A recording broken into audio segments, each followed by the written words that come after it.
Raipur central jail गोलीकांड में 2 आरोपी गिरफ्तार, 2 अन्य आरोपी फरार। रंजिश के चलते आदतन अपराधी पर चलाई थी गोली।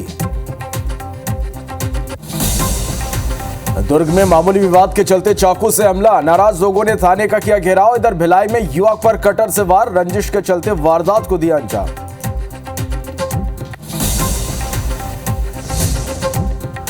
नान घोटाले में ईओडब्ल्यू थाने ने दर्ज की एफआईआर। पूर्व महाधिवक्ता सतीश चंद्र वर्मा के खिलाफ केस, अनिल टुटेजा और आलोक शुक्ला के खिलाफ भी एफआईआर। कुंभ में गैर हिंदुओं के प्रवेश पर पंडित धीरेन्द्र शास्त्री का बड़ा बयान, कहा मक्का मदीना में भगवा वालों को नहीं मिलता प्रवेश, मेरे अंगने में तुम्हारा क्या काम। 3 दिवसीय छत्तीसगढ़ राज्योत्सव का आज दूसरा दिन। राज्यपाल रमेन डेका, सीएम विष्णुदेव साय होंगे शामिल। बॉलीवुड सिंगर नितिन मोहन समेत स्थानीय कलाकार देंगे प्रस्तुति।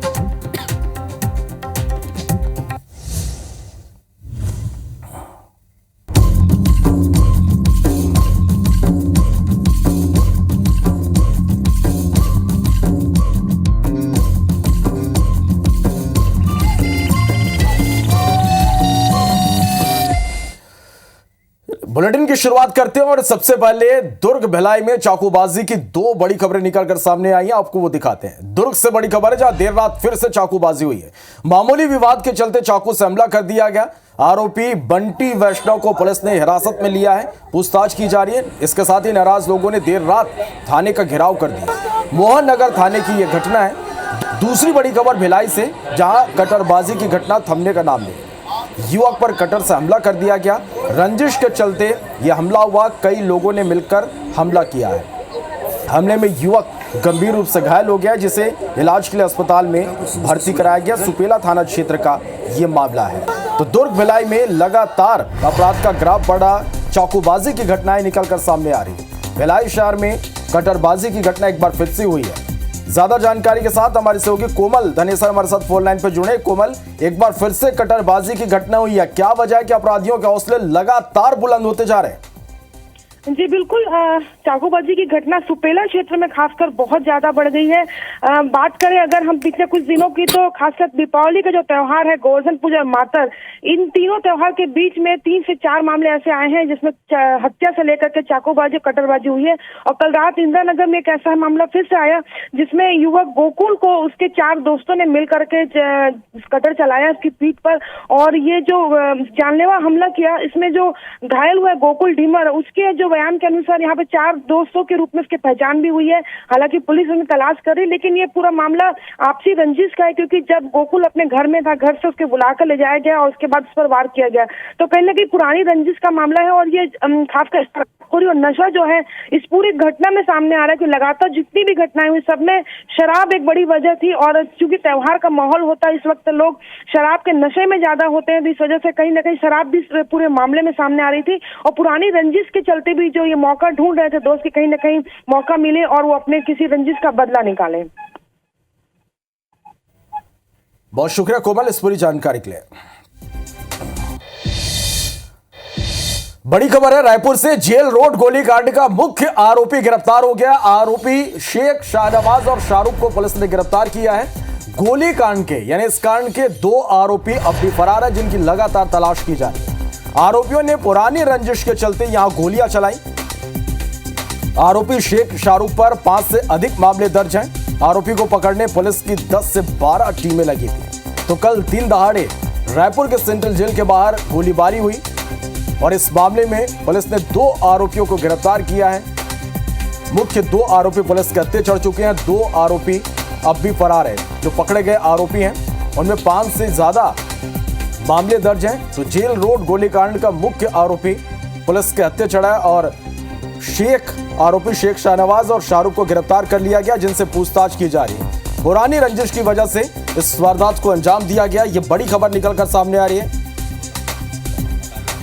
जहां इस मामले में अपडेट, रायपुर गोलीकांड मामले में 2 आरोपी पुलिस के हत्थे चढ़ चुके हैं। 2 आरोपियों को पुलिस ने गिरफ्तार किया, लेकिन 2 आरोपी अब भी फरार हैं।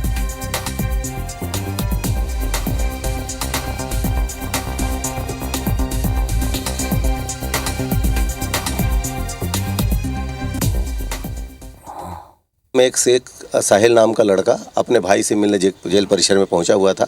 वहां से जब बाहर निकल के आया, गेट से बाहर निकल के मेकाहारा की तरफ जाने लगा, उसी दौरान 3 से 4 लोग वहां पर पहुंचे, जिसमें एक शाहरुख था, शेख शाहरुख, दूसरा शहनवाज, तीसरा जो है हीरा छुरा और एक अन्य व्यक्ति। ये तीनों पहुंचे हुए थे और एक देसी कट्टे से उस पर फायरिंग किए। उसके गले में चोट आई थी, उसका इलाज मेकाहारा में चल रहा है। 2 लोगों को पकड़ लिया गया है, शाहरुख और शेख शहनवाज को गिरफ्तार कर लिया गया है और इनके खिलाफ वैधानिक कार्रवाई की जा रही है, इससे पूछताछ की जा रही है। एक बड़ी खबर है रायपुर से, जहां सरकारी अस्पताल की एक बड़ी लापरवाही सामने आई है। देर रात तक युवक के गले में फंसा छर्रा नहीं निकाला गया। सेंट्रल जेल के बाहर हुए शूटआउट में युवक को गोली लगी थी। परिजनों ने डॉक्टर्स पर गंभीर आरोप लगाए हैं। परिजनों का यह कहना है कि डॉक्टर सर्जरी करने को तैयार नहीं है, इलाज के लिए निजी अस्पताल भी नहीं ले जाने दे रहे हैं। तो ये बड़ी खबर है इस वक्त की। परिजनों ने क्या कहा आपको सुनवाते हैं। 1:15 बजे यहाँ लाए हैं, उसके बाद यहाँ जाओ वहाँ जाओ, ये चेक कराओ वो चेक कराओ, ये सीटी स्कैन कराओ, टीके से आना जाना कर रहे हैं, लेकिन हमारे बच्चे का अभी तक के हॉस्पिटल में कोई बस कुछ नहीं हुआ है।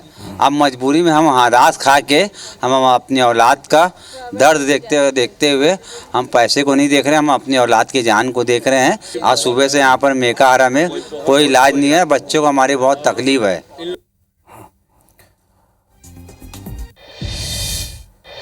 और इस खबर पर ज्यादा जानकारी के साथ हमारे सहयोगी संदीप शुक्ला हमारे साथ इस वक्त लाइव जुड़े हैं। संदीप, जिस तरह से कल सेंट्रल जेल के बाहर गोलीकांड हुई, गोली चली, शहर की सुरक्षा व्यवस्था पर निश्चित रूप से सवाल उठने लगे। 2 आरोपी इस मामले में गिरफ्तार हुए हैं, पुलिस ने उनको हिरासत में लिया है। अब तक पूछताछ में क्या खुलासा इस पूरे मामले में हो पाया?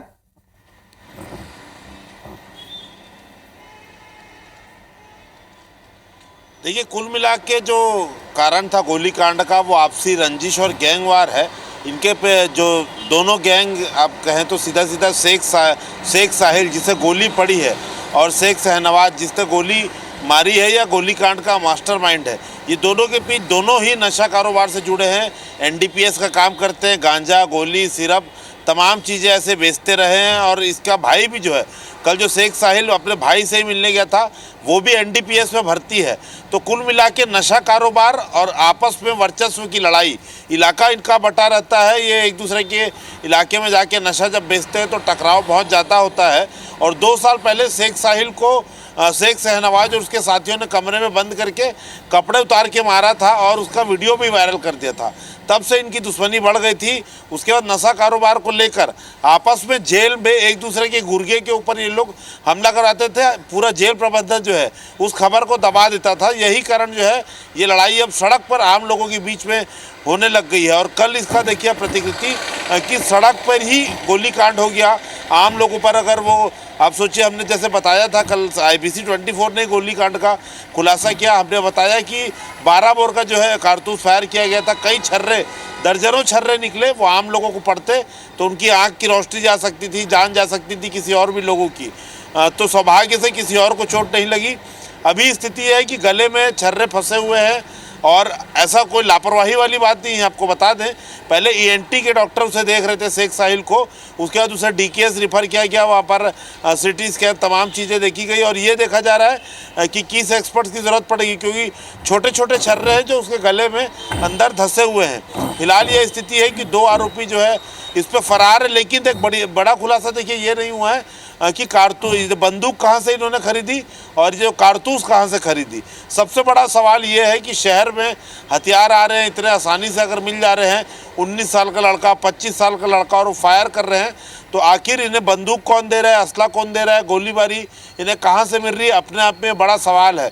मुख्य आरोपी पकड़ा गया, उम्मीद करते हैं पुलिस इसे लेकर जल्द जो है वो खुलासा करेगी। लेकिन इस पूरे घटनाक्रम ने एक सुरक्षा की पोल खोल के रख दी है, शहर में भी और जेल के बीच आप देख सकते हैं।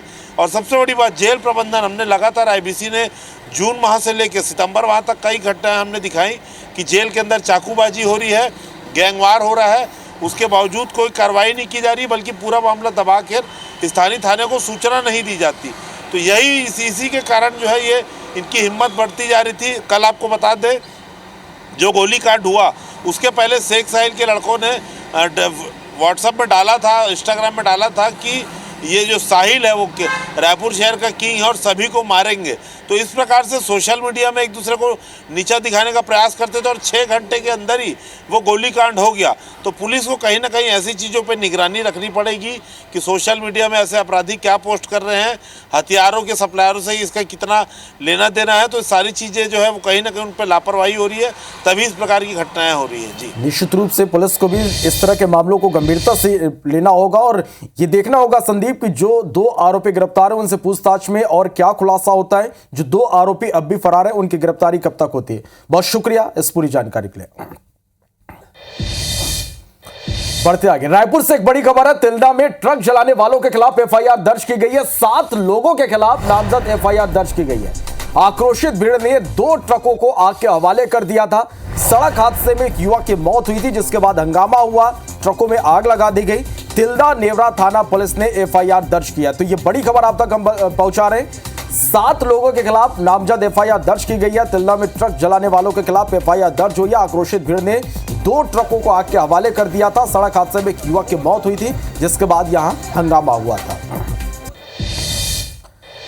रायपुर से बड़ी खबर है। नान घोटाले मामले में ईओडब्ल्यू थाने में एफआईआर दर्ज हुई है। पूर्व महाधिवक्ता सतीश चंद्र वर्मा के खिलाफ एफआईआर दर्ज की गई है। इसके साथ ही अनिल टुटेजा और आलोक शुक्ला के खिलाफ भी एफआईआर दर्ज की गई है। अपने पद का दुरुपयोग करने पर यह एफआईआर दर्ज की गई है। भ्रष्टाचार निवारण अधिनियम की धारा पर एफआईआर दर्ज की गई है। तो यह बड़ी खबर इस वक्त की आप तक हम पहुंचा रहे हैं। नान घोटाले मामले में ईओडब्ल्यू थाने में एफआईआर दर्ज हुई है। पूर्व महाधिवक्ता सतीश चंद्र वर्मा के खिलाफ एफआईआर दर्ज की गई। इसके साथ ही अनिल टुटेजा और आलोक शुक्ला के खिलाफ भी एफआईआर दर्ज की गई है। अपने पद का दुरुपयोग करने पर यह एफआईआर दर्ज की गई है। भ्रष्टाचार निवारण अधिनियम की धारा के तहत मामला दर्ज किया गया है।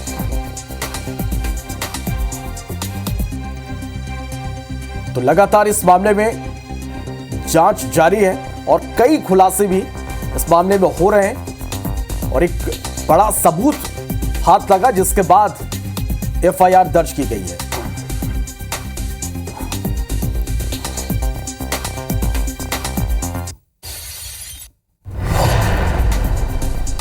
तो नान घोटाले में ईओडब्ल्यू थाने ने एफआईआर दर्ज की है। लगातार जांच में कई बड़े खुलासे हो रहे हैं, जिसके बाद ये एफआईआर दर्ज की गई है। अनिल टुडेजा और आलोक शुक्ला के खिलाफ भी एफआईआर दर्ज की गई है। अपने पद का दुरुपयोग करने पर यह एफआईआर दर्ज हुई है। तो नान घोटाला एक चर्चित घोटाला, जिस पर लगातार जांच जारी है। बड़ी खबर है, बिलासपुर से नाबालिग से दुष्कर्म का आरोपी गिरफ्तार हुआ। शादी करने का झांसा देकर आरोपी ने दुष्कर्म किया था। सरकंडा थाना पुलिस ने कार्रवाई की है, आरोपी को गिरफ्तार किया। तो यह बड़ी खबर है, बिलासपुर से नाबालिग से दुष्कर्म का आरोपी गिरफ्तार हुआ है। शादी करने का झांसा देकर इसने दुष्कर्म किया था। सरकंडा थाना पुलिस ने कार्रवाई की है। खबर रायपुर से, कथावाचक पंडित धीरेन्द्र शास्त्री ने एक बड़ा बयान दिया है। उनका यह बयान है कुंभ में गैर हिंदुओं के प्रवेश को लेकर। उन्होंने कहा कि मैं संतों के समर्थन में हूं। मक्का मदीना में भगवा कपड़ा पहनने वालों को प्रवेश नहीं दिया जाता, तो फिर मेरे अंगने में तुम्हारा क्या काम। हम मुसलमानों के खिलाफ नहीं हैं। धीरेन्द्र शास्त्री का कहना थूक कांड करने वालों के खिलाफ है।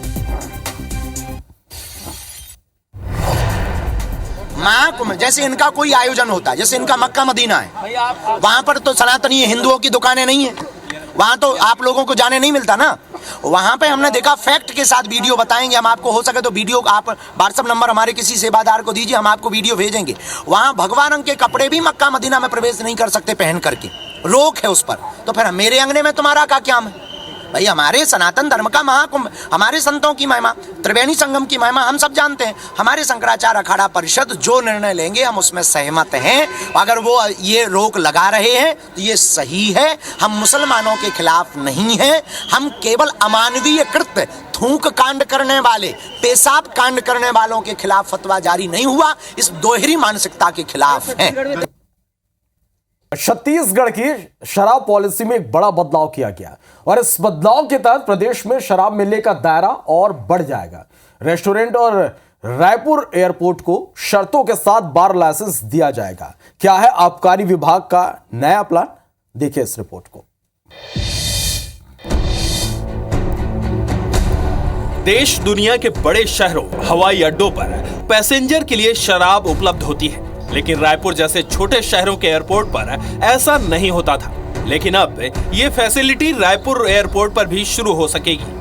छत्तीसगढ़ के आबकारी विभाग ने अपनी शराब नीति में बदलाव किया है, जिसके तहत शराब परोसने के लिए बार लाइसेंस पाने की पात्रता होटल के अलावा चुनिंदा शर्तों को पूरा करने वाले रेस्टोरेंट को भी मिलेगी। इन रेस्टोरेंट को FL2A किस्म का बार लाइसेंस दिया जाएगा। इसी बदलाव से रायपुर एयरपोर्ट के भीतर शराब उपलब्ध हो सकेगी। ढाबा हो गया या कोई कॉमन टाइप के रेस्टोरेंट्स हो गए, उनमें ये फैसिलिटी नहीं दी जाएगी। एक स्तरीय रेस्टोरेंट जो होगा उसमें ये सुविधा होगी, जिसमें मतलब लंच और डिनर दोनों की फैसिलिटी हो फॉर एग्जांपल, या GST उसका बटना चाहिए, और भी कई क्राइटेरियाज आएंगे।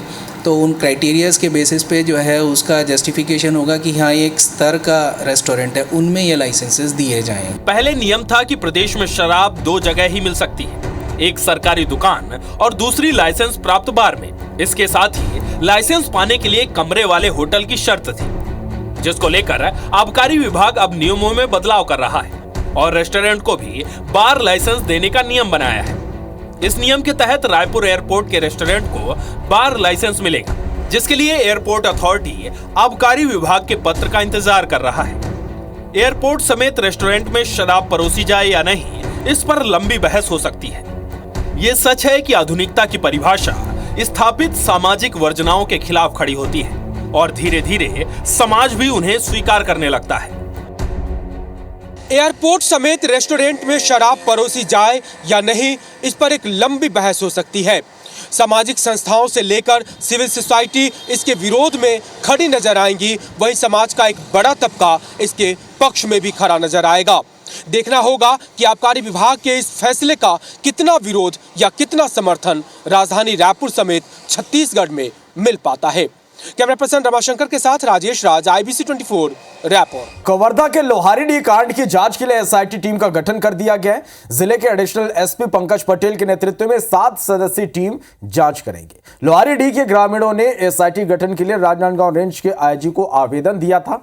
दरअसल इस हत्याकांड में 167 लोगों के खिलाफ नामजद FIR हुई है, जिनमें से 69 लोगों को पुलिस ने गिरफ्तार कर जेल भेज दिया है। इनमें से 3 नाबालिग भी हैं, जबकि एक आरोपी प्रशांत साहू की मौत जेल में हो गई थी। CM साय के निर्देश पर पहले ही मामले की न्यायिक जांच की जा रही है, जो 20 नवंबर तक रिपोर्ट प्रस्तुत करेंगे। घटना के संबंध में साहू समाज के कुछ व्यक्तियों के द्वारा श्रीमान पुलिस महानिरीक्षक महोदय के समक्ष में एक आवेदन प्रस्तुत किया गया था, जिस आवेदन के तहत ही एक SIT का गठन किया गया है, जिससे ये इस मामले पर अतिरिक्त जो जांच कार्रवाई है, जिसमें क्या क्या तथ्य हैं और क्या क्या उसमें अभी तक की जांच की गई है, उस पर विस्तृत जांच कार्रवाई की जा रही थी। बड़ी खबर है बिलासपुर से। हाथियों की मौत को हाईकोर्ट ने इस मामले पर सत्ता संज्ञान लिया है। बिजली करंट से हाथियों की मौत मामले पर हाईकोर्ट ने संज्ञान लिया। अखबार में प्रकाशित खबर को हाईकोर्ट ने संज्ञान लिया। सचिव ऊर्जा विभाग और छत्तीसगढ़ राज्य विद्युत वितरण कंपनी मैनेजिंग डायरेक्टर को नोटिस जारी किया गया। शपथ पत्र के साथ नोटिस तलब किया गया है। 20 नवंबर को मामले की अगली सुनवाई होगी। रायगढ़ के घरघोड़ा वन क्षेत्र में हाथियों की मौत हुई थी। तो ये बड़ी खबर आप तक हम पहुंचा रहे हैं।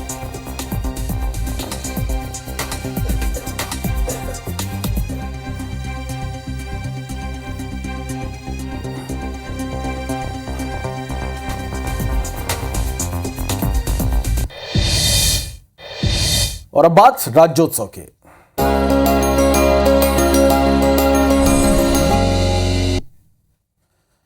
छत्तीसगढ़ राज्य की 24वीं वर्षगांठ पर 4 नवंबर से 3 दिवसीय राज्योत्सव का आगाज हो गया। नवा रायपुर के तूता में भव्य उद्घाटन समारोह का आयोजन किया गया, जिसमें विधानसभा अध्यक्ष डॉक्टर रमन सिंह, मुख्यमंत्री विष्णु देसाई और मध्य प्रदेश के CM डॉक्टर मोहन यादव मुख्य अतिथि के रूप में शामिल हुए। दीप प्रज्वलित कर राज्योत्सव का शुभारंभ हुआ। इस दौरान विष्णु देसाई और डॉक्टर मोहन यादव ने देव नगाड़ा भी बजाया। इस अवसर पर सीएम विष्णु देसाई ने छत्तीसगढ़ के वीर शहीदों को याद किया और कहा कि भाजपा के 15 साल के कार्यकाल में छत्तीसगढ़ का विकास हुआ। धान खरीदी और पीडीएस की व्यवस्था रमन सिंह के कार्यकाल में हुई। इसके बाद मौजूदा सरकार ने 9 महीने का कार्यकाल में ही मोदी की गारंटी और सभी वादों को पूरा करने की कोशिश की। वहीं मध्य प्रदेश के मुख्यमंत्री डॉक्टर मोहन यादव ने कहा कि छत्तीसगढ़ और मध्य प्रदेश सगे भाई की तरह है। पूर्ववर्ती सरकार ने छोटे मन से काम किया। उन्होंने ये भी कहा कि जहां जहां भगवान कृष्ण की लीला हुई वहां वहां धार्मिक पर्यटन स्थल बनाया जाएगा। राज्योत्सव में 3 दिनों तक स्थानीय और बॉलीवुड के कलाकार रंगारंग प्रस्तुति देंगे। रायपुर शहर में राज्योत्सव स्थल तक जाने और वापस आने के लिए जिला प्रशासन 3 दिनों तक निःशुल्क बस सेवा उपलब्ध करा रही है। मैं छत्तीसगढ़ के संस्कारित करने वाले बाबा गुरु घासीदास जी, मिनी माता जी, संत गहरा गुरु जी, दानवीर दाऊ कल्याण सिंह जी, राजा चक्रधर सिंह जी जैसे महान विभूति लाभी आज के अवसर में प्रणाम करत हो, नमन करत हो। आज के इस अवसर पर यहाँ ये सत्य है कि छत्तीसगढ़ और मध्य प्रदेश दोनों में कोई अंतर नहीं, ऐसे है कि दोनों सगे भाई हैं। इसीलिए उस भाईचारे को बनाए रखने के लिए इतने संभावना वाले प्रदेश के साथ पूर्ववर्ती सरकारों ने बहुत छोटे मन से काम किया। तो इसी के साथ फिलहाल इस बुलेटिन में इतना ही। लगातार खबरों का अपडेट के लिए आप बने रहिए और देखते रहिए IBC 24।